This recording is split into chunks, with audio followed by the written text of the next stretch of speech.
I'm Hannah Collins. I'm 34 years old, and 2 weeks ago I stood at my sister's $150,000 birthday party while she grabbed the mic and called me homeless. She laughed. Everyone laughed with her. "We're just glad she found the building," Savannah said, raising her champagne glass, considering she doesn't really live anywhere these days. I stood there frozen. My name had never sounded so small. I'd been invited? Yes. But I wasn't supposed to show up. Not dressed like this. Not with my hair in a bun and no designer clutch in sight. Savannah looked radiant. Blonde extensions, silver gown, diamond heels. The golden child, as always. I heard someone whisper behind me, "Is that really her sister?" And in that moment, I realized something. This wasn't just a birthday party. This was a performance. But what Savannah didn't know was that the stage she chose, it belonged to me. Because I own the hotel where she threw her party. And by the end of the night, everyone would know. If you've ever been humiliated by your own family just because you didn't look the part, leave a comment. You're not alone. And don't forget to subscribe. The twist in this story, you won't want to miss it. Savannah was born under chandeliers. I was born under a storm. She was the daughter of glamour planned down to the pearls on her crib. I was the child from a previous life, the one they didn't talk about unless absolutely necessary. My mother Elizabeth died when I was 5. A quiet woman, a teacher who loved small things, fresh tulips, hardcover books, Sunday pancakes. Her photos disappeared from the house shortly after my father remarried. Savannah's mother Caroline moved in with a bang, silk dresses, sharp heels, red lipstick that stained coffee mugs and toddler cheeks alike. She was a woman who never entered a room quietly. And from the moment Savannah was born, the narrative was set. Savannah was the miracle child, the family's new beginning. I, Hannah, was the lingering ghost of a woman they tried to forget. They never said I didn't belong. That would have been too crude. Instead, they mastered the language of omission. My name was rarely mentioned in introductions. "This is our daughter Savannah," they'd say, smiling with pride. I was always the older one, or from Richard's first marriage, as if that footnote explained the distance. The house changed after Caroline. My room was moved upstairs to the smallest corner near the attic. I remember hearing Caroline say once, "It just makes sense. That room gets the least sunlight and Savannah has such delicate skin." My father didn't argue. He almost never did unless the matter involved contracts or real estate. I learned young silence was how peace was kept, so I stayed quiet. Until I began to disappear even to myself. Savannah was a magnet for attention. Blonde curls, laughed like a wind chime, dressed in outfits coordinated by personal stylists by the time she was 8. She took ballet, equestrian, and etiquette lessons. I took the bus to public school. She had themed birthday parties with live ponies and dessert fountains. I got a nod and a $50 bill folded in a greeting card with no handwriting inside. I kept them all. Caroline loved Savannah loudly and extravagantly. She loved me quietly from a distance, if at all. Her compliments felt forced, like lines in a script she didn't quite believe. "You're very responsible, Hannah. You've always been independent." I knew what she meant. Not beautiful. Not dazzling. Not like Savannah. I still remember a dinner party when I was 17. My hair was flat from the rain, and I wore a navy dress from last year's school formal. As I brought a tray of drinks into the living room, I heard Caroline laugh. She tries so hard to look polished. Bless her heart. Laughter followed the soft kind, the cutting kind. I didn't drop the tray. I didn't say a word. I just walked back to the kitchen and washed glasses until my hands went numb. It wasn't just Caroline. My father shifted too. Before we used to build things together, birdhouses, puzzles, bookcases. After Savannah, he got busier. Or maybe I got harder to look at. He'd pat my shoulder instead of hugging me. Ask about my grades, but never my dreams. At dinner, he spoke to Savannah about art galleries and design internships she wasn't qualified for. To me, he said, "You've always been good with numbers. You'll find something practical." I got used to being practical. I studied hard, got scholarships, and worked part-time jobs. I didn't complain. I didn't rebel. I kept my head down and made myself small in every way possible. Because deep down, I thought maybe if I caused less friction, they'd have more space to love me. But love doesn't expand that way. Savannah struggled in school, but it didn't matter. Every missed assignment was a creative soul's burden. Every outburst was passion misunderstood. I once got a 94 on a math test and was asked what happened to the other 6 points. That was the moment I stopped bringing home good news. The injustice wasn't just emotional, it was systemic. When Savannah turned 16, she got a brand new BMW wrapped in a pink ribbon.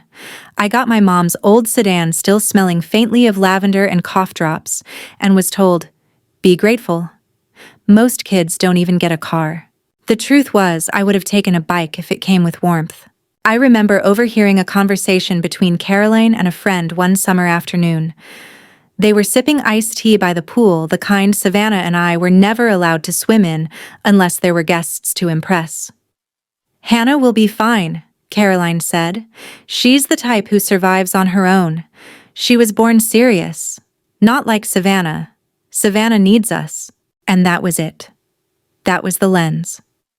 I was the survivor, not the cherished, not the chosen, just the one they assumed didn't need anything.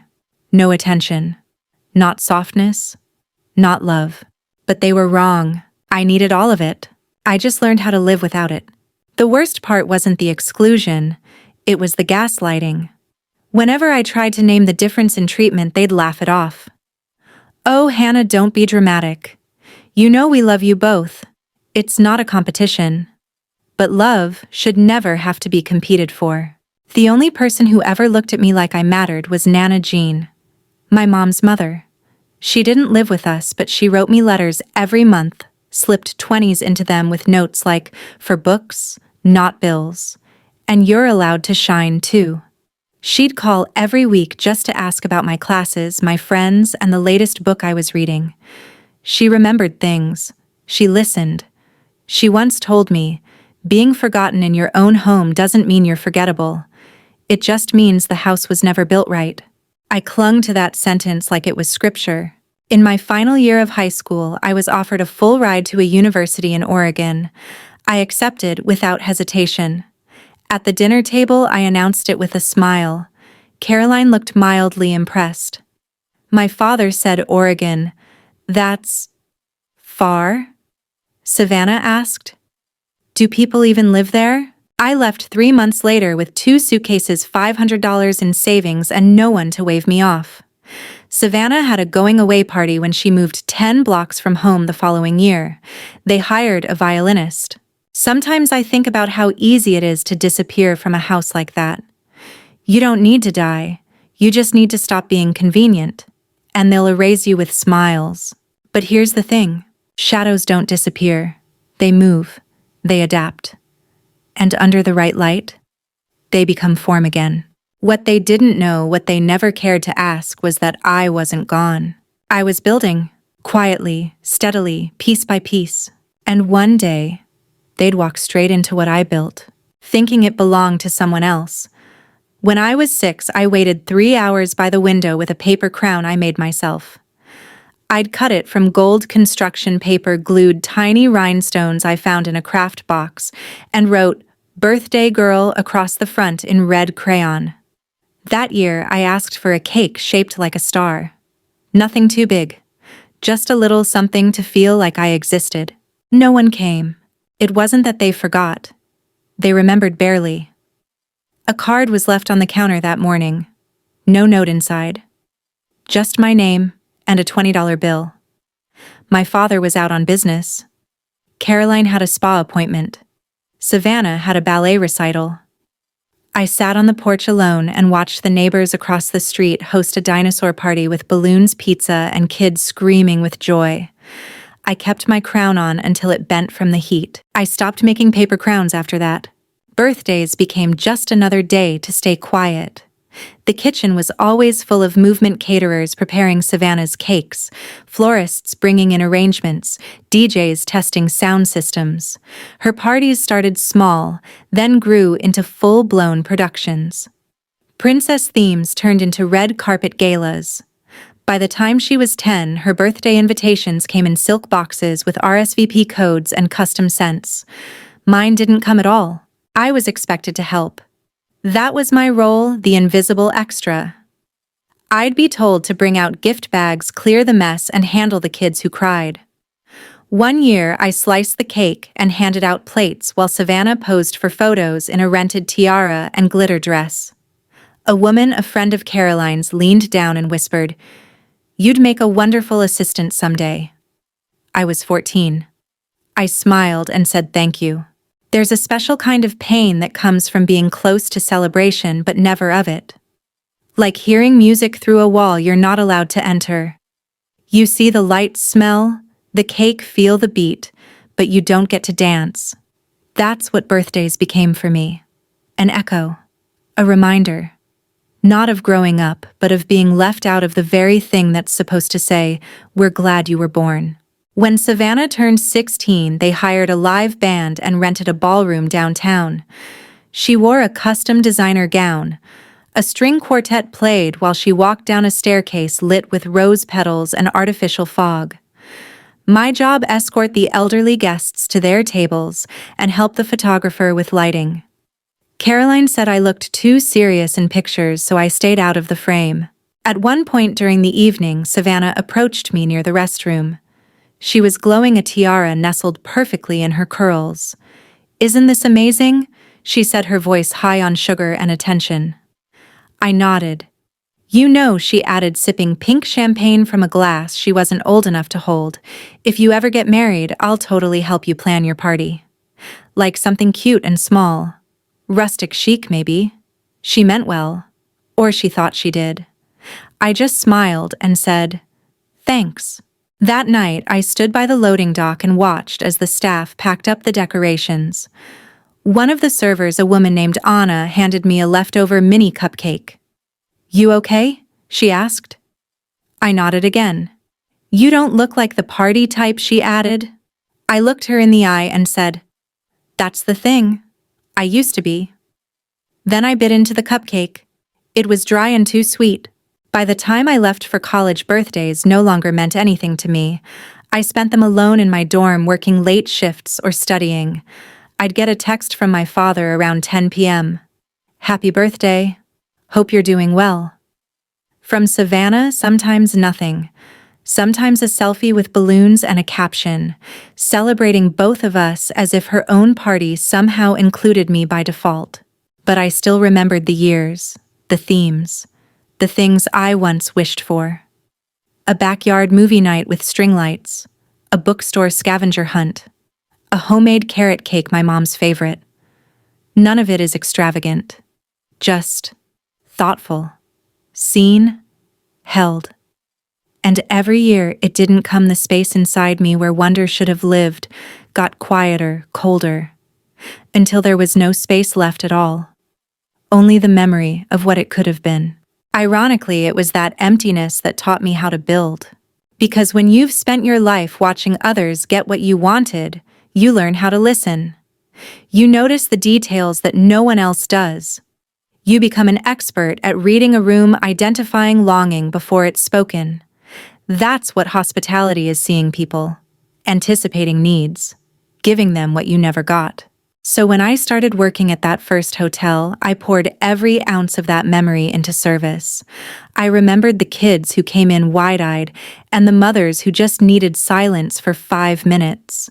I memorized favorite drinks, blanket textures, and how to soften bad news with warm eyes. I made birthday experiences for strangers that I never had myself. And I did it without resentment, not because I didn't feel the ache, but because I knew it by name. People say revenge is a dish best served cold. But for me, revenge looked more like warm lighting, a clean lobby, a staff that knew when to smile and when to disappear. My success wasn't born out of rage. It was born out of memory. 1,000 silent birthdays stacked like bricks, each one quietly saying, "Someday, I'll matter." That someday arrived with Savannah's invitation. It was a white envelope, thick and glossy, with gold lettering and a wax seal. Inside, a message is written in bold script: "Please join us in celebrating Savannah Collins's 30th birthday at the Crestwood Grand Hotel, San Diego." There were RSVP instructions, a dress code, and a note. No gifts, just vibes. What she didn't know, what none of them knew, was that the Crestwood Grand belonged to me now. Bought through a holding company, renovated under my supervision. Every chandelier, every doorman, every corner of that building whispered my name. I had chosen not to brand the hotel with my identity, not out of modesty, out of strategy. I stared at that invitation for a long time, not because I was unsure if I should go, but because I realized something. After years of watching from the sidelines, they were finally stepping into my world. And for the first time in my life, I wasn't the one knocking on the door. I was the one holding the key. Savannah was the kind of beautiful that made strangers pause mid-conversation.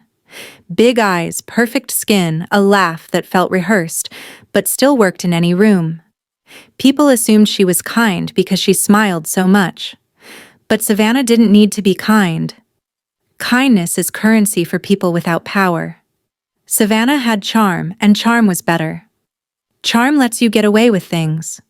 Charm makes people call cruelty confidence. She was born with Caroline's cheekbones and our father's arrogance. From the beginning, everyone told her she was meant for more. "She's a star," Caroline would say to neighbors, teachers, cashiers, anyone who stood still long enough to listen. "She's going to run the world someday." They said it often enough, loud enough, that Savannah believed it long before she did anything to earn it. Her report cards were average, but they hung them on the fridge anyway. "She's creative," they'd say, pointing to a doodle she drew during math class. I once won a state essay competition, and my certificate ended up under a stack of takeout menus. When Savannah painted her nails black in middle school, it was called edgy and artistic. When I did it, Caroline asked if I was depressed. By high school, Savannah had become a full-time performer. Every outfit was curated, every photo posed. She dated boys who played guitar badly and called her muse. She journaled in expensive notebooks and quoted poetry she didn't understand. She skipped classes and called it self-care. And somehow, no matter what she did, the world kept clapping. Even when she failed upward, there was always someone willing to pick up the pieces for her. Caroline, my father, a boyfriend, a guidance counselor. I don't say this out of jealousy. Jealousy implies I wanted her life. I didn't. I just wanted a fair game. But fairness wasn't part of the design. Savannah had the spotlight. I was the stagehand. She performed. I swept up. The thing about Savannah is that she never had to be mean out loud. She weaponized softness, that sweet, fluttery voice, the breathy apologies that made you feel guilty for expecting anything from her. "Oh my gosh, I totally forgot you were coming," she'd say when I showed up at her events. "You should have texted. I would have saved you a seat." She always smiled when she said it. That way, if I looked hurt, I was the one being dramatic. She knew exactly how to twist the knife while holding your hand. Once, when I was 20 and visiting home for spring break, she knocked on my door and asked if I wanted to go shopping. It felt strange she never invited me to things, but I said yes. We drove to an upscale outdoor mall where she tried on a $600 jacket just for fun, then handed me a clearance rack sweater and said, "This would be so cute on you. Very you." I didn't buy it, but I thanked her anyway. That's how Savannah worked. Not with insults, but with pity disguised as generosity. Not with punches, but with glances that made you question your reflection. And the worst part? She did it all with a smile that could sell lip gloss in commercials. She called me Hanny in public, like I was her pet. Or a charity case. When I got into grad school, she posted a photo of us on Instagram with the caption, "So proud of my brainy sis. Can't believe we're related." Thousands of likes, hundreds of comments, and not a single word about what I had actually achieved. Even when she complimented me, it felt like being under a microscope. "You're so brave for going out without makeup," she once said. I wish I could do that. I didn't respond. I knew if I said thank you, it sounded like I believed I was unattractive. If I got offended, I'd look insecure. Savannah played chess while I was still learning the rules. She wasn't evil. That's the dangerous part. People think villains look like shadows and smoke, but some wear highlighter and heels. Some host fundraisers and post affirmations and say, "I love you," before telling your secrets to everyone you know. Savannah didn't hurt people because she enjoyed it. She hurt people because it never occurred to her not to. Caroline used to say Savannah was sensitive. Sensitive girls apparently needed more praise, more support, more space to express themselves. Hannah can take care of herself, she'd say. Savannah needs a little extra. That was always the narrative. I was the cactus. Savannah was the orchid. But no one ever asked how the cactus learned to grow thorns. Even when she failed, they spun it into art. She dropped out of her communications degree in her third year to focus on her brand. Caroline framed it as an entrepreneurial move. She got a full refund on tuition because the school wasn't nurturing her spirit. Meanwhile, I had to prove financial independence to get student loans because my parents refused to co-sign anything. "You wanted to do things on your own," my father said. So do they. Savannah's brand became a lifestyle blog. Mostly reposted photos, matcha lattes, blurry sunsets with long captions about alignment and energy. Somehow it gained followers.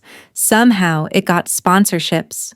She posted ads for jewelry and tea detox kits and framed it as building a community. People called her authentic. I knew better. Authenticity doesn't need filters. She dated men with money, dressed like money, lived like money without earning it. And still she complained about being tired. Tired of the pressure, tired of being misunderstood. I once watched her cry because a spa canceled her appointment last minute. She said it was trauma. Meanwhile, I'd gone 6 months without health insurance and couldn't even afford an eye exam. But here's the truth I never said out loud. Part of me admired her, not for who she was, but for how completely she believed in her own illusion. She never doubted that she was meant to be adored. She never questioned whether she belonged. She never looked in the mirror and wondered if she was enough. I envied that, not the spotlight, not the clothes, just the certainty. The kind that makes you bulletproof even when you're hollow inside. Still, I knew the truth. Savannah was made of glass. Beautiful, curated, fragile. And one day someone would tap the wrong edge. She thought her birthday party was another performance. What she didn't realize was that this time the lights were mine. And the script already written. I left on a Tuesday. No ceremony, no packed goodbye dinner, no sentimental wave from the porch. Just me, 2 suitcases, and a bus ticket from San Diego to Portland. I had exactly $207 in my account and a piece of folded printer paper in my coat pocket. On it, I had drawn a map not of streets or cities but of milestones I wanted to reach. 1. Find a room. 2. Get a job. 3. Don't go back. That last one was underlined. Savannah had moved into a beach apartment 3 weeks earlier. A 3-bedroom rental on her brand partner's dime, she'd said, even though we all knew it was our father's. I'd just been accepted to a graduate program in hospitality and tourism, but no one in the house asked where I'd be living or how I'd afford tuition. At dinner, Caroline toasted Savannah's influencer campaign and called it visionary. When I mentioned Oregon, my father blinked and said, "Rainy up there." That was the entirety of his concern. I could have stayed. They never told me to leave, but they didn't ask me to stay either. And there's a specific kind of silence that starts to feel like exile. It doesn't throw you out the door. It just makes you invisible until walking out feels like the only option. I booked a room in a women's co-op housing unit near downtown Portland. It was run by a retired librarian named Fern who made homemade granola and insisted on weekly check-ins. Rent was $430 a month, shared kitchen, no locks on the pantry.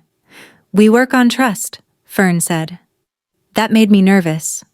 I hadn't grown up around trust. I paid 2 weeks in advance and promised to look for a job by morning. I found one the next day, a front desk attendant at a mid-range hotel called the Juniper. Night shifts, $13 an hour, polyester uniform that smelled like starch and air freshener. I stood for 8 hours a night greeting tired travelers and restocking the coffee station. But I didn't mind. I liked the rhythm, the predictability. I liked watching people arrive with suitcases and expectation, then leave, changed lighter or heavier depending on what they found. My feet hurt every night for the first 3 weeks. I learned how to smile through back pain and memorize check-in preferences. I became fluent in small talk and silent alarms. And when guests yelled because the AC broke or the towels weren't folded right, I apologized with grace. I never learned at home. After 3 months, I knew every corner of the place. Which staff member was secretly sleeping in housekeeping closets between shifts? Which rooms had flickering bulbs? Which vending machines gave out free snacks if you hit the top twice? I wasn't just doing the job, I was studying the structure. I kept notes about logistics, about human behavior, about the quiet power of making people feel seen. I had no car, so I walked everywhere, through rain, wind, and ice. I used the public library for the internet. I ate toast with peanut butter for dinner more nights than I'd admit. I called no one, texted even fewer. Every Sunday I'd open my hand-drawn map and cross out one more goal. 4. Learn the system. 5. Save enough to breathe. It became less a dream and more a blueprint. The loneliness was thick some nights. It came in waves, usually around 2 a.m., when the lobby was still and my shift was half over. I'd stare out the glass doors at the empty street and think about Savannah's photos. Her beach brunches, her gallery invites her effortless ease. Then I'd think about how many people believed she built that life, how many of them clapped without asking who was holding the ladder. Fern once asked if I missed my family. I told her I missed having one. There's a difference. I didn't hear from any of them for almost a year. No birthday texts, no check-ins, not even a passive-aggressive "hope you're well" from Caroline. I watched from a distance Savannah growing her following, hosting beauty events, tagging our father's condo as the cutest Airbnb ever. No mention of where the furniture came from. No acknowledgement of the hands that funded the fantasy. But I wasn't angry. Not anymore. What replaced anger was something sharper: clarity. I realized I didn't leave because I was unwanted. I left because they had already decided who I was, and I couldn't breathe under that verdict. They called me capable, which really meant low maintenance, which really meant not worth the effort. So I became something they'd never recognize. By the end of my second year, I was promoted to assistant operations manager. I had started taking online business courses at night, paid out of pocket. I built spreadsheets for fun. Fern let me convert one of the basement rooms into a study. I painted the walls gray and taped up quotes like armor. Make it unignorable. Use their silence as material. It was around that time I learned about opportunity zones, underserved neighborhoods, offering incentives for small hospitality businesses. I started attending city planning meetings, watching who got funding and why. I took notes, more notes. Then one night during a late shift, I helped a guest fix a printer jam in the business center. He was frustrated, clearly overworked, mumbling about inefficient systems. I asked what he did. He turned out to be a real estate consultant. We talked for an hour. 2 months later, he introduced me to a silent investor looking to support women in hospitality. I wasn't ready then, but I wrote down his number and wrote a new line on my map: 6. Build something of your own. The seed was planted. And this time, I wasn't just surviving. I was drafting something bigger, not to prove anyone wrong, but to prove to myself that I was right to leave. Before I ever signed a contract, before I ever held a key to a building that bore no name but answered to me, I had touched every corner of the business from the bottom up. I had unclogged toilets, scrubbed lipstick stains off wine glasses, and stitched ripped seams on curtains that no one else noticed. I had ironed linens until my knuckles stiffened. I knew how the industry worked because I had been invisible inside it. Most people don't notice tablecloths. They sit at the table, sip their drinks, lean in to gossip or propose or cry, never thinking about the thread count under their elbows. But I did. I learned that the difference between cheap polyester and pressed cotton wasn't just texture, it was respect. A guest could feel it even if they couldn't name it. And the person who folded that cloth, they mattered. Even if no one said it out loud. That's how I started building my first property, not with investors, not with architects, but with memory. I remembered which hallway lights buzzed when dimmed. I remembered which staff felt most alive when asked to decorate, not just clean. I remembered what made people stay longer. Tip higher. Leave handwritten thank you notes. These were the metrics I trusted. After 5 years of working nights, managing weekends, skipping holidays, I finally had a file on my laptop labeled Someday. It contained floor plans I sketched in my downtime, color palettes from local artists I met at farmers markets, soundproofing materials that didn't look like a budget cut. Everything I wanted in a hotel, not to impress but to hold people the way I'd never been held. Clean, quiet. Familiar, but just unfamiliar enough to make them feel like something new could happen here. By 29, I had saved enough for a down payment on a neglected roadside inn outside Portland. Built in the 1950s, mostly forgotten with peeling paint and one Yelp review that said haunted vibes. I smiled when I read it. That meant the price would drop. It did. I bought it with the help of one angel investor and a lifetime's worth of invisible labor. The moment the deed came through, I didn't celebrate. I didn't post a single thing. I just printed out the review, framed it, and hung it behind the front desk. Haunted vibes. They had no idea. The inn had 10 rooms, a small courtyard, a breakfast nook, with a broken espresso machine and carpets that smelled like mildew and ambition. I slept on a rollaway bed in the laundry room for 6 months, while I gutted bathrooms and rewired lighting. I painted every wall myself. I polished every piece of hardware until it reflected back a face I was still learning to like. I hired carefully. People who'd been overlooked like I had. A receptionist who'd once been fired for being too shy. A cook who'd spent 7 years caring for his sick mother and hadn't had a formal job since. A night cleaner with a record for petty theft and the cleanest soul I'd ever met. I told them one thing. We don't fake smiles here. We earn them, and we did. Word spread slowly at first. A woman posted about the hand-stitched throw blanket in her room. A couple wrote that the staff remembered their names even after a 6-month gap. A travel blogger stopped by accident and stayed 3 nights instead of 1. Suddenly, we weren't just booked, we were requested. I reinvested everything, opened a second location near the coast, then a third in a mountain town where no one thought tourists would go. They were wrong. People crave peace, not performance. They crave being seen without being sold to. And we gave them that. By 31, I had a holding company, still no public name, still no LinkedIn announcement. But inside the books, a growing empire. Quiet, sustainable, mine.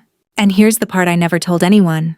Every new property I opened, I started the same way. The night before launch, I'd arrive alone. No staff, no press, no ribbon cutting. I'd walk through the rooms, touch every light switch, every faucet. I'd sit on the edge of every bed and whisper, hold them better than I was held. Then I'd go into the laundry room and fold one tablecloth. Just one. No reason except this I wanted to remember. That before I became someone they couldn't ignore, I had been the one scrubbing the foundation. You learn a lot when you're the one who folds the linens. You learn that respect doesn't come from titles. It comes from repetition, from getting it right when no one's watching, from doing the task no one thanks you for, again and again and again. Savannah once posted a photo of herself at a boutique hotel in Big Sur. She wore a silk robe, held a glass of Prosecco, and captioned it, "Living soft like I deserve thousands of likes." I recognized the couch behind her. I'd selected that fabric 2 years earlier. I'd approved the lighting scheme. I'd trained the concierge she complimented in her next post. She didn't know she was posing in one of my rooms. She wouldn't have cared if she had. Because girls like Savannah don't ask who washed the linens. They just expect them to be white, wrinkle-free waiting. And that's exactly what I gave her. Because revenge doesn't need to be loud. Sometimes it's best served in silence, with perfect lighting, spotless rooms, and a handwritten note that says, "Thank you for choosing us." What didn't she know? She hadn't chosen me. I had let her in. And soon, I would show her the door. It didn't happen in a boardroom. There was no bidding war, no champagne deal signing, no headlines announcing the acquisition. That's not how I move. When I bought the Crestwood Grand, the hotel where Savannah would later host her birthday spectacle, I did it the same way I had built everything else: deliberate, quiet, calculated. No noise, just signatures. It started as a rumor passed between two hospitality brokers. The Crestwood's owner is looking to retire, wants to exit quietly. That word "quietly" was what caught my attention. The Crestwood Grand wasn't flashy. It wasn't modern, but it had bones. The kind of place where time didn't rush. Built in the 1920s, refurbished in the 90s, now caught in a purgatory between forgotten elegance and budget compromise. The kind of space I understood, intimately overlooked, but not without worth. I booked a weekend stay under a different name, entered the lobby like a stranger. The front desk clerk greeted me warmly but seemed tired. There was a chipped corner on the reception desk. The lighting was too cool. The armchairs are too stiff. But there was a story on the walls. I could feel it the way you feel old sorrow. It lingers in the baseboards. I walked the halls like I was retracing a map only I could see. The restaurant had charm but no identity. The ballroom was large but dim. And the suite I booked, room 503, had a window facing west, catching the sunset through dusty glass. I stood there as the sky flared orange and thought, this could be something. Not just a hotel, a mirror, a stage, a final act. I didn't make an offer that week. I waited. Instead, I sent flowers to the front desk with a handwritten card that read, "To your team, I felt seen here." I meant it. Not because the service was perfect, but because it was real. People tried, and trying means there's still something worth saving. 2 weeks later, I called the broker. I didn't negotiate like a competitor. I negotiated like a former employee. I knew the vendor costs, linen contracts, and renovation budget line by line. When they asked how I intended to run it, I said simply, with precision and dignity. That seemed to confuse them. Investors usually spoke of ROI, scalability, and brand synergy. I spoke of light bulbs, lock alignment, and the warmth of front-facing staff. The deal closed in 6 weeks. The former owner never met me in person. He thanked my LLC and disappeared to Arizona. I never told anyone, not Savannah, not my father, not even Fern from Portland. The only people who knew were my lawyer, my accountant, and the woman who dusted the chandeliers every Monday morning. That's how you keep power. Not by announcing it, but by letting it breathe in the silence others underestimate. I didn't rebrand the hotel. I didn't change the name or overhaul the decor. I didn't slap my name on a brass plaque or make a big PR splash. That's not my style. Instead, I made subtle adjustments. New fabrics, warmer tones, better lighting. I replaced the staff uniforms with soft black and burgundy pieces designed for movement and dignity. I replaced the old carpet with reclaimed wood because wood remembers footsteps. I wanted the place to feel lived in not by strangers, but by stories. Every Friday morning, I held a private walkthrough with the general manager. No one else joined. We'd check the kitchen's knife storage, the alignment of each painting, and the tension in each door hinge. The staff began to sense that someone new was in charge, but they never knew who. And that's how I liked it. Power, when invisible, becomes myth. It makes people act better. Not because they're afraid, but because they're unsure when they're being watched. Meanwhile, Savannah's world kept spinning. Her blog was gaining traction. Her posts were more polished now, probably ghost-written. Her outfits are more curated. And yet the hollowness was louder than ever. She wasn't building anything. She was performing everything. Life to her was a stage, and every stage needs a setting. So when I got the email from her event assistant inquiring about renting the Crestwood Grand for a private celebration, I knew exactly what it was. Her 30th birthday, full guest list, celebrity chef, indoor floral installations, budget generous, date confirmed. They didn't know I owned the place. Of course, I approved the booking. And then I made one small change. The event would be assigned to our in-house planning team, no outside vendors except for cake and entertainment, which meant every floral choice lighting detail, welcome signage, linen fold table placement would go through me, through my people, through my design philosophy. They accepted. After all, the Crestwood had become one of San Diego's most aesthetic venues in the last year. Savannah would never have picked it if it hadn't become fashionable again. And she'd never realize why it had. Sometimes revenge doesn't look like a confrontation. Sometimes it looks like a room filled with white roses because you remember she's allergic to peonies. It looks like a mirrored ceiling in the hallway that reflects her discomfort when she walks alone. It sounds like the playlist that skips the song she always used to perform at family parties.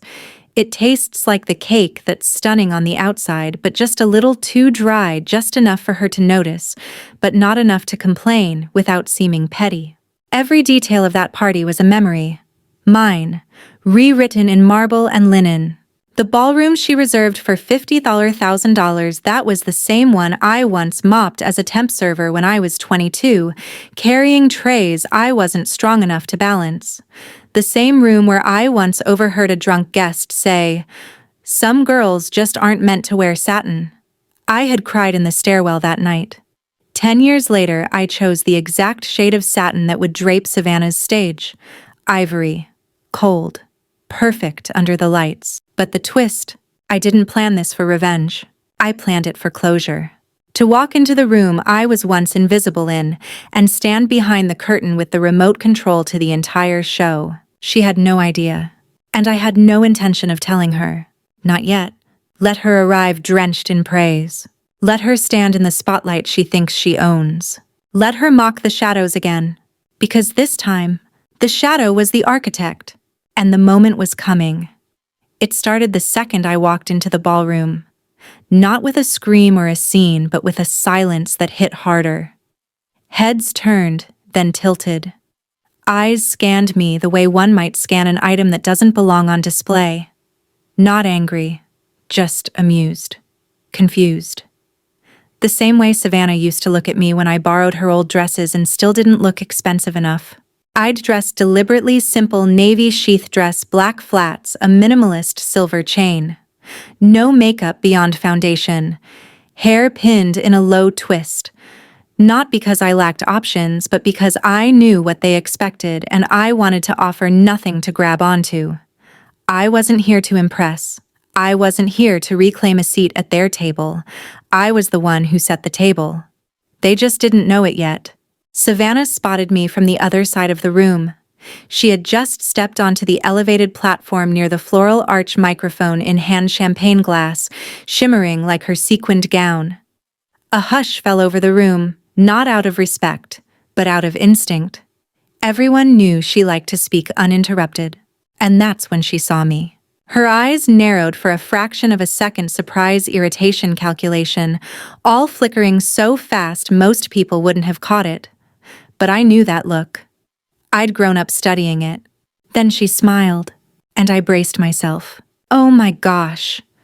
Her voice bounced off the marble pillars like laughter in a cathedral. Everyone, please welcome my sister. She gestured toward me with a glass lift exaggerated and performative, like I'd just been dragged in by security and she was choosing to show mercy. We weren't sure she'd find the place, she added, turning back to her guests. Considering she doesn't exactly have a fixed address these days. There it was. The first slap. Laughter. Not loud, not cruel worse. Polite. Rehearsed. Just enough to sting without leaving a visible mark. Just enough to make sure I knew my place. Background noise in her main event. I didn't flinch. I didn't drop the small gift bag I carried. I didn't even blink. Because I'd seen this movie before. This wasn't for the guests. This was for me. A reminder. That no matter how far I'd gone, how quietly I'd built to her, I was still the half-sister with the thrifted shoes and quiet voice. To her, power only counted when it was loud, when it sparkled, when it was posted well. She had no idea she was standing under the lights I installed. I stepped into the room, slowly nodded at a server I had personally hired, and took a seat at the edge of the ballroom near the back wall where the chandeliers reflected off the polished floor. The DJ shifted into ambient jazz, conversation resumed, but eyes still glanced at me between sips. Some recognized me vaguely, some didn't know me at all, some were too busy calculating if I might cause a scene. But I wouldn't. That's not my style. Power doesn't need to announce itself. It only needs to be watched. Across the room, Savannah laughed loudly, performed small hugs, and took selfies with guests using the customized hashtag printed in gold on the menus. She looked radiant, I'll admit it. She always knew how to dress for attention. But radiance fades when it's forced to burn alone. A waiter approached me, discreet and well-trained. Ms. Collins, he said softly, your reserved table is ready if you'd prefer not to stand. I saw the flicker in Savannah's eye from across the room. That was the second slap, but this time she didn't land it. I nodded politely, stood and followed the server past tables covered in fresh orchids and imported linen. The room was split between curiosity and confusion. One guest asked, "Wait, who is she again?" Savannah smiled with her mouth but not her eyes. "Oh, she's family," she said sweetly, her tone just shy of dismissive.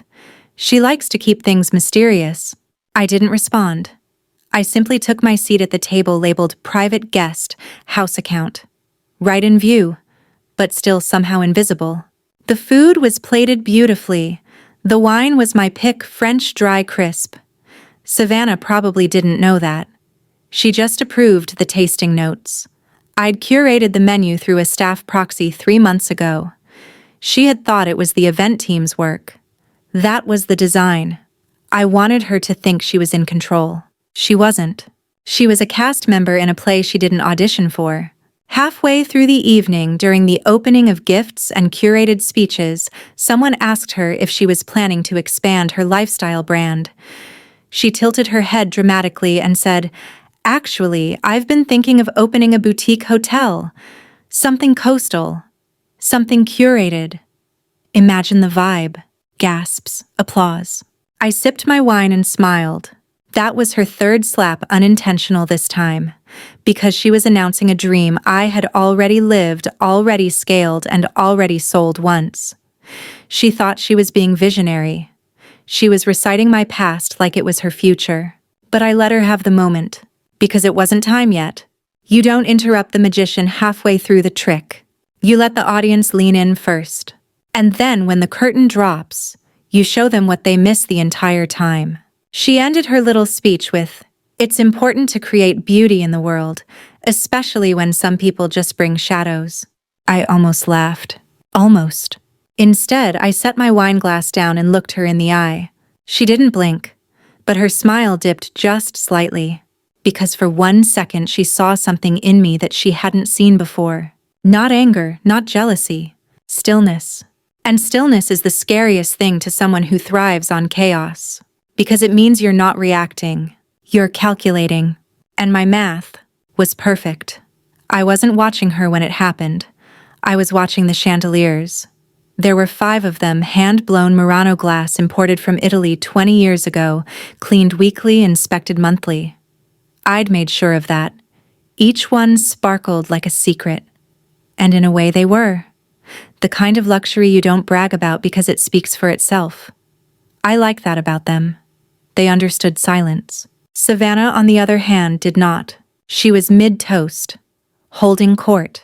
One hand on the mic, the other clutching her 3rd glass of Dom Perignon, voice rising like the crescendo of a show tune.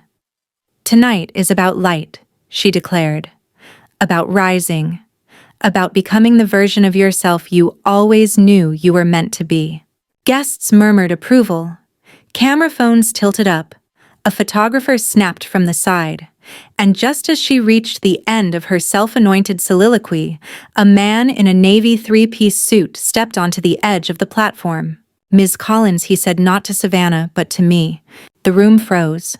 You could hear the champagne fizz. Every head turned. He stood tall, composed, and professional. Matthew Hale, general manager of the Crestwood Grand. A man who'd worked under me for over a year. He knew every square inch of this place, from the underground wine cellar to the antique claw foot tubs on the 5th floor. But tonight he wasn't acting as a man behind the curtain. He was here to pull it open. "Your executive report is ready in the main office," he said calmly. "Would you like to review it tonight or in the morning?" Savannah blinked, confused. She glanced at me, then back to him. "I'm sorry," she said slowly. "Are you talking to her?" Matthew didn't look at her. He simply nodded toward me again, then bowed slightly. Not out of obligation, out of respect. And that's when the silence thickened. It wasn't shocking silence. Not yet. It was questioning. A pause in the middle of a sentence when someone realizes they've misunderstood the story entirely. I rose from my seat. Slowly, quietly. Every motion is precise. And I said nothing. Savannah's face tightened. "What report?" she asked, her voice sharper now. "What office?" Matthew turned to her finally, politely. "The owner's office, Ms. Collins, on the mezzanine level. It overlooks the ballroom." The air changed. People started whispering, "Owner, owner." I could see it wash over them, the disorientation, the awkward resorting of assumptions, the recalibration of status, the soft creeping realization that the person they had laughed at, overlooked, dismissed, had been the one writing the checks. Savannah stepped down from the platform. Her heels clicked against the marble like the start of a countdown. "You own this hotel?" she asked me directly now. Not rude, just disoriented. I smiled. Not wide, not smug, just enough. "I do," I said softly, "for over a year." But she stammered, then laughed too loudly. No, that's what... Why didn't you say anything?" A fair question. One she didn't deserve an answer to. So I gave her a different truth. Because people reveal themselves more honestly when they think you're beneath them. That landed like a bell struck in a quiet church. She looked around. For allies. For an audience. For some anchor of power. But none came. Not even from Caroline, who stood near the back holding a half-full wine glass and wearing a face I'd never seen before. Uncertainty. It didn't suit her. She looked older when she didn't feel in control. Someone near the bar whispered, "Did you know?" Their friend shook their head. "She planned this." Another voice. "Wait, is she the one behind the remodel?" That's why the lighting changed. Recognition trickled through the crowd like spilled water, slow at first, then unstoppable. Savannah's world runs on image, but the image shatters easily when people start seeing the full frame, when they realize the lighting was always someone else's, the stage was borrowed, that the applause was situational. She tried to regroup. "Why would you let me host my party here if you were..." She couldn't even say the word. owner. I didn't answer. Matthew gently stepped aside and gestured toward the hallway. Shall I escort you upstairs, Miss Collins? He was asking me, not her. That mattered. I nodded. I didn't need to stay for the cake. I'd seen it. 3 tiers. Frosted in gold. Hollow on the inside. Fitting. As I walked through the ballroom, I felt their eyes. Not cold. Not cruel. Curious. Recalculating. A few nodded respectfully. One even clapped once before realizing it wasn't the right moment. But the truth didn't need celebration. It only needed space. And tonight I finally had it. At the base of the mezzanine stairs, I paused, looked back one last time. Savannah stood at the center of the room and she thought she ruled. No one was filming. No one was posing beside her. She was framed by the flowers she'd approved but hadn't arranged, lit by chandeliers she didn't know I'd chosen, surrounded by people who no longer saw her the same way. I didn't wave. I didn't gloat. I just held her gaze for 2 seconds too long. Then I turned and left her in a silence she'd never learned how to live in. It's always loud until it isn't, until the volume drops. And the same people who laughed with her now speak in half sentences, half truths, half apologies, wrapped in awkward smiles. After I walked out of the ballroom that night, I didn't expect anything. Not a thank you, not a sorry, not even acknowledgement. Savannah, after all, had built her entire identity on pretending I didn't matter. But the moment the lights shifted and her fantasy cracked, so did her voice. She found me the next morning. I was in the executive lounge reviewing the financials from the event. Flawless execution, staff bonuses scheduled, 0 complaints filed. Just like I wanted. She didn't knock. She just stood in the doorway barefoot in expensive flats, last night's lashes barely clinging to her eyes. She looked less like an heiress and more like a child who had wandered too far from the tour group. I didn't know, she said. I didn't look up. You weren't meant to. Her tone shifted, softened. You could have told me. I closed the file and met her gaze. Would it have changed anything? She didn't answer. Because we both knew it wouldn't have. She stepped further inside, arms crossed tight around her silk robe. They're all talking. At brunch this morning, Mom, Aunt Lisa, that weird friend of hers with the loud bangles, everyone was asking who that woman was. One of them thought you were a hotel executive from Dubai. I almost smiled. That's a first. Savannah hovered awkwardly near the coffee station. Her movements were slower now. Not from a hangover, but from a realization. The kind that doesn't burn, it chills. You don't know you've lost control until the floor stops tilting for you. Mom said you were just trying to embarrass me. I tilted my head. Was I? She hesitated. Were you? The answer was no, but I wasn't going to give her that comfort. I poured myself a cup of coffee and let the silence stretch. She sat across from me, not asking for permission. You planned all of it? Yes. The flowers, the lighting, the food. Yes. The quote on the menu cards. Grace needs no spotlight. That was yours. I nodded once. She looked down, embarrassed. Everyone thought it was mine. They posted it like it came from me. That's usually how it works, doesn't it? She flinched. Not dramatically, just enough. I didn't mean to, she started. Yes, you did. My voice was even. Not cold. Just factual. You meant to humiliate me. You meant to remind people of a version of me that doesn't exist anymore. You built an entire brand out of being adored, and you needed me to be invisible for that to work. Savannah didn't defend herself this time, maybe for the first time in her life. She just looked tired. I don't know how to come back from this, she whispered. I took a sip of coffee, then set it down with care. You don't, I said. You sit with it. Like I did. For years. You learn how it feels to be misunderstood.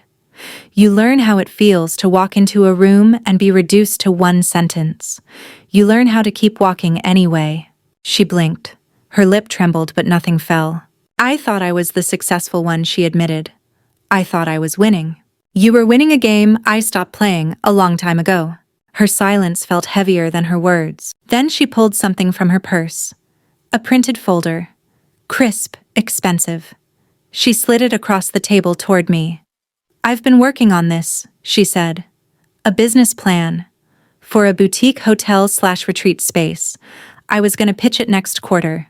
I had no idea you were—" I stopped her with one look. She caught herself. "I know. It probably seems ridiculous now." "No," I replied. "It seems familiar." She waited, unsure of what to say next, and when I didn't offer her rescue, she defaulted to her usual card. "Maybe we could work together?" That made me laugh quietly, the way someone laughs at something tragic and beautiful. "You want to co-found a hotel with the woman you told 100 people might be homeless?" Her cheeks flushed. "I didn't mean—" "You did. You just didn't expect it to echo." There it was. The shift. She had come to fix it. But some things don't get fixed. They live with. Like a scar you learn to stop covering. I pushed the folder back toward her. "I hope you succeed. But not with me." She swallowed. Hard. "I'm not mad," I added. She looked up, surprised. "I'm not hurt. Not anymore." "You can't break what you never bothered to hold." Savannah stared at me for a long time. Then she stood slowly. Gathered the folder, her bag, her pride. At the door, she paused. "Are you going to tell people?" I looked out the window. Morning light was hitting the courtyard just right. A couple was eating breakfast, laughing softly, clinking forks. The hotel was alive. Not because of me, but because of the people I trusted to carry it forward. "I don't have to," I said. "They're already telling each other." And that's the thing she never understood. Power doesn't need a press release. It just needs time. To bloom, to whisper, to remind people gently who actually built the stage they're standing on. I didn't return to the ballroom after our conversation. There was no dramatic exit, no eyes following me out, no music fading on cue. I simply left. Walked down the hall past the mirrored wall Savannah had posed in front of hours earlier and into the service elevator. I rode it alone. No sound but the hum of electricity and the quiet click of descent. That was enough. Silence when earned is louder than applause. The lobby was empty except for the concierge team resetting the welcome desk for the morning shift. One of them looked up, nodded with quiet recognition. "Ms. Collins," she said. "We'll send a full report once the last vendor clears." I nodded. "Thank you. And tell them well done. They handled tonight beautifully." She smiled. A real one. The kind of Savannah rarely gave. The kind I had learned to recognize as currency. Outside, the city was beginning to breathe again, the kind of breath that only comes at 1:30 a.m. when the tourists sleep and the streets return to themselves. I didn't call a car. I walked, block by block past flickering traffic lights, closed flower shops, and silent valet stands. I didn't need to replay the evening. I remembered every word, every glance, every shift in the atmosphere once the truth began to settle in people's bones.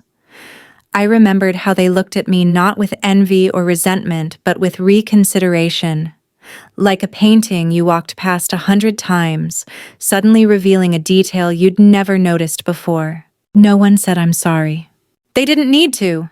The power shift had already happened. Not when the general manager bowed. Not when Savannah stuttered through her confusion.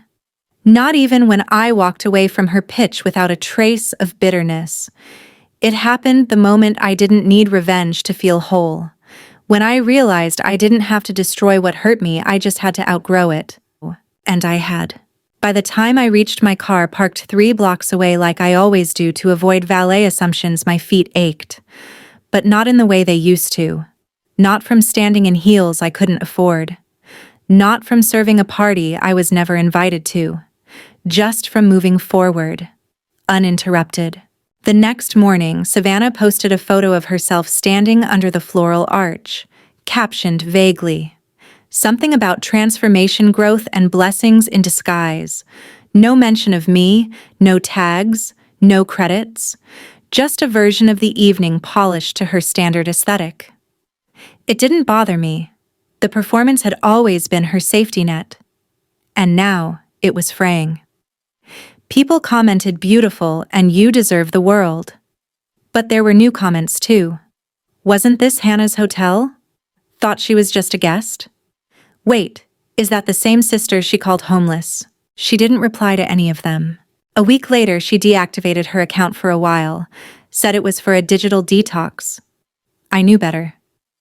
For the first time, the spotlight she craved had turned into something else, a mirror. Our father never called, neither did Caroline.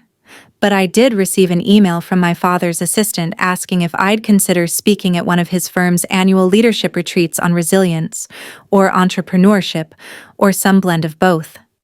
I declined. Politely. I didn't need to stand on their stage to feel tall. Instead, I did something small. I mailed a thank you note to the florist who'd worked the event. She had executed the installation perfectly. I included a generous tip, a handwritten line. You helped tell a story without knowing the script. She replied with a card of her own, said it was the most meaningful message she'd ever received. That meant more to me than anything my family could have said. I kept living, kept working, kept building. I didn't need to announce what came next. Some stories don't end in fireworks. They end in steadiness. A full calendar, a clean desk, an unbothered morning where the sunlight hits just right and the silence finally feels deserved. But still, there was one moment I hadn't expected. A month after the party, I returned to Crestwood Grand for a routine leadership review. We'd rotated staff, launched a new art exhibit in the East Wing, and added private booking packages for micro-retreats. Everything ran smoothly. No issues, no delays. As I walked the mezzanine level checking sightlines, lighting levels, and guest traffic flow, I glanced down at the ballroom. Empty now. Lights dimmed. Tables gone.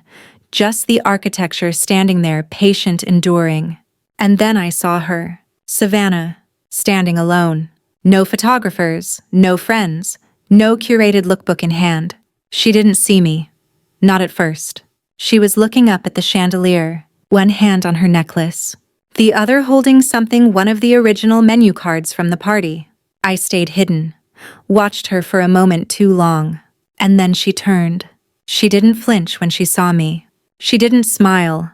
She just nodded once, not with shame, not with regret, but with the quiet acknowledgement that something had shifted, not between us, but within her. And maybe that was enough. I nodded back, then turned away. Because in the end, I didn't need an apology. I didn't need a speech. I didn't need her to admit I'd won. I just needed her to see me. And finally, she did.